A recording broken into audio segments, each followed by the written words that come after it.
श्री राधा बाबा की जय हो। श्री राधे श्याम। हम लीलावली बाग प्रथम से अगला भाग शुरू करे हैं, हिरण और हिरणी। इतना प्यारा और आनंदित भावना, आनंद आ जाएगा आपको। प्लीज़ कृपया करके ध्यान से सुने और इसका चिंतन करें। कितना मधुर भाव है राधा रानी का और इस हिरण के बच्चे का, अद्भुत। तो हम शुरू करें हैं श्री राधे श्याम। हरिणी और हिरण। प्रातःकालीन श्रृंगार भोग और श्रृंगार आरती के उपरांत श्री प्रिया जी निकुंज महल के बाहर फुलवारी में एक आसन पर विराज गई। चौकीदार आसन भूमि से लगभग एक हाथ ऊंचा था। श्री प्रिया जी आज बैठी हुई है निकुंज राज्य के पक्षियों को चुग्गा खिलाने के लिए। साथ में ललितादिक सभी सखियों मंजरियों के हाथ में बांस की पत्तियों से बने छोटे बड़े कई डगरे हैं। डगरों में चना, मूंग आदि अन्न के दाने हैं तथा सेब, केला, अमरूद, खीरा आदि अनेक प्रकार के फल हैं। यह एक विस्मय की बात है कि जैसे विपिन के पक्षियों को भनक मिल जाती है कि आज श्री प्रिया जी स्वयं चुग्गा खिलाएंगी। फुलवारी के वृक्षों की डाल पर असंख्य सूखे कोयल, चकोर, चातक, चकुआ, मैना, गोरिया आदि पक्षी आकर बैठ गए थे। ये सब राह देख रहे हैं कि कब आह्वान किया जाएगा। श्री सुदेव जी को पक्षियों के शब्दों का पूर्ण परिज्ञान है। श्री प्रिया जी के कहते ही सभी डगरे भूमि पर कुछ कुछ दूरी पर रख दिए गए। फिर श्री सुदेव जी ने उन्हीं के स्वर में पक्षियों को नियंत्रण दिया। नियंत्रण भर की देर थी। सभी पक्षी डाल पर से नीचे उतर आए।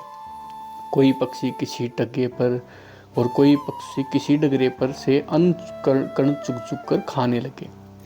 ये पक्षी बड़े मोह लगे हैं।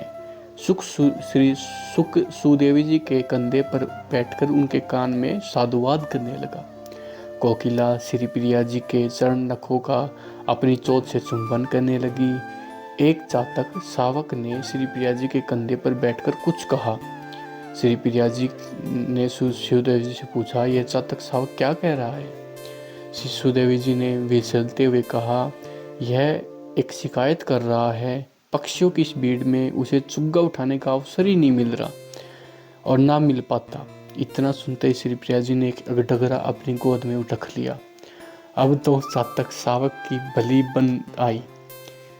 उसी की देखा देखी कई पक्षियों ने शावक श्री प्रिया जी के पास जुटाए। उन पक्षी शावकों की चहक फुदक उछल कूद को देखकर श्री प्रिया जी रह कर करके मीठे मीठे हंस देती थी। कई दिनों के बाद यह कार्यक्रम आयोजित हुआ था।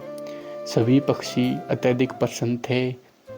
प्रसन्नता के मारे उनके चहचहाने से सारा वातावरण कभी कभी गुंजित हो उठता था।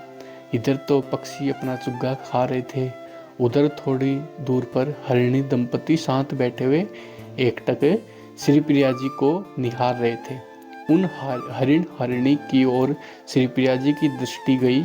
उनको प्रशांत रूप में बैठे देख श्री प्रिया जी को किंचित विस्मय हुआ। हरिण तो बड़े स्फूर्ति वाले और चंचल हुआ करते हैं, ये इतने शांत कैसे हैं? श्री प्रिया जी ने इसके बारे में श्री ललिता जी से पूछने की जिज्ञासा की। श्री ललिता जी ने उसका परिचय देना आरंभ किया। यह अपना हरिण समुदाय कुछ विशेष ही है। न जाने ये किस युग के और किस जन्म के तपस्वी हैं कि अब हरिणी जाति के चोले को स्वीकार करके इस निकुंज राज्य में निवास कर रहे हैं। ये निकुंज महल तथा महल की फुलवारी की सदा परिक्रमा देते रहते हैं। जहाँ थक जाते हैं वहीं बैठकर विश्राम कर लेते हैं। आहार के प्रति भी इनका नियम अपने ही ढंग का रहता है। प्यास लगने पर श्री यमुना जी के जल को पीते हैं। अन्य किसी सरोवर या कूप का जल उन्हें स्वीकार नहीं है और सुधा निवृत्ति के लिए वे खाते हैं तुम्हारे और श्री प्रीतम के थाल का उच्छिष्ट प्रसाद ही। मैं सदा इनका ध्यान रखती हूँ। इस या उस मंजरी को कहकर उनके लिए थाल का उच्छिष्ट फल भिजवाया करती हूँ। आज तुम यहाँ बैठी हो तो उपयुक्त अवसर देखकर तुम्हें एकटक निहार रहे हैं। अब एक काम करो, अपने पास सेव हैं, इस फल को तुम थोड़ा सा खा लो, फिर खिलाओ, ये तुरंत खा लेंगे। ऐसा नया सेव दोगी तो ये नहीं खाएंगे। श्री प्रिया जी के मन में कौतूहल उभर आया। उन्होंने विशाखा जी से कहा, यह ताज़ा सेब उनको जाकर खिलाओ, मैं यहीं से देखती हूँ रहूँगी। श्री विशाखा जी गई, उनके कोमल शरीर पर अपना हाथ फेरने लगी, बड़ा स्नेह दिखाया। उसके बाद ताज़ा सेब दिया। उस ताज़े सेब की ओर उन्होंने देखा तक नहीं। यह सब देखकर श्री प्रिया जी इनकी निष्ठा और नियम पूर्ण पर रिझ गई। श्री प्रिया जी ने श्री सुदेव जी से कहा, तुम जाकर उन्हें बुला लाओ। श्री सुदेव जी ने उन्हें बुला लाई। हे हरिणी हिरण अब श्री प्रिया जी के सामने थे।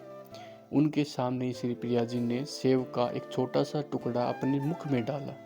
इसे वे हरिण देख रहे थे। फिर श्री प्रिया जी सेब के छोटे छोटे टुकड़े करके उस हरिण दंपति को अपने हाथ से खिलाने लगी। इस सौभाग्य की तो इस हरिण दंपति ने कभी कल्पना भी नहीं की थी। भले वे पशु शरीर में हैं, पर उनके अंतर में अनुराग है, समर्पण है, प्रियता है, स्नेह अधिक में उनके नेत्रों में प्रेमाश्रु झरने लगे। उन प्रेम अश्रुओं को श्री प्रिया जी ने अपने आंचल से पोंछा तथा उनके मुख को अपनी छाती से चिपकाकर प्यार में दोनों को थपथपाने लगी। अद्भुत दृश्य, परमा अद्भुत दृश्य था। इस दृश्य को देखकर ऐसी कौन सी सखियां मंजरी है जिनके नेत्र सजल न हो सके हों। वे पक्षीगण भी इस दृश्य को देखकर चुग्गा उठाना भूल गए और एकटक हिरण और हिरण को देखने लगे।